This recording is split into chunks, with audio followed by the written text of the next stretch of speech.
ওই যে তাল গাছের উপর খোক্কস দুটো বসে আছে।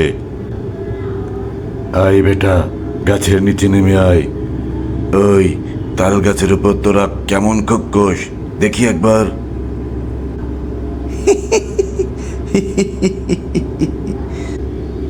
যদি তোদের ক্ষমতা থাকে তাহলে গাছের উপর উঠে আয়।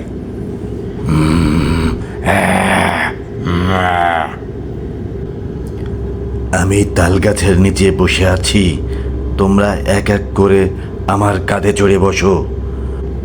দলপতি ভেবে দেখল প্রস্তাবটা মন্দ নয়। সেই ভালো, তোমরা একে অপরের কাঁধে চড়ে খোক্কস দুটিকে নিচে নামিয়ে আনো। ভাইয়া, এবার কি হবে? রাক্ষসরা যে একে অপরের কাঁধে চড়ে উপরে উঠে আসছে। আহ, ফ্যাস ফ্যাস করো না তো। যা বলছি মন দিয়ে শোনো। যখন দেখবে আর একটা রাক্ষস কাঁধে উঠলেই আমাদের ধরতে পারবে, তখন আমার চুল ধরে টানবে। এই বলে অন্ধ তাল গাছ থেকে একটি তাল ছিঁড়ে তার মধ্যে চুন লাগালো।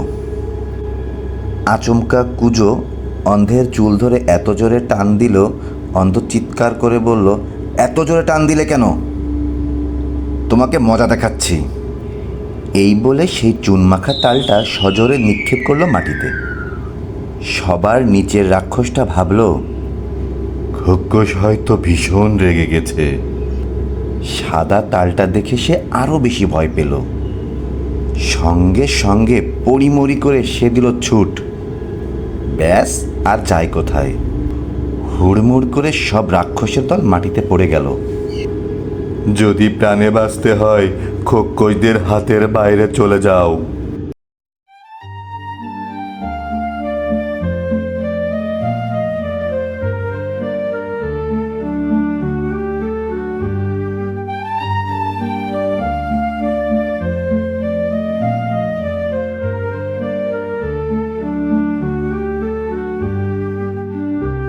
এই জায়গায় বসে মোহর আর মণিমুক্তগুলো ভাগাভাগি করে নিই।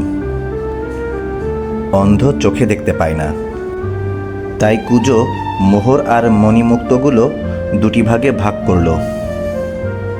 একটা ভাগে বেশি বেশি করে সব রেখে অন্ধকে বলল, ভাই অন্ধ, সমান ভাগে দুটো ভাগ করেছি, এবার তোমার যে ভাগ ইচ্ছে নিয়ে নাও।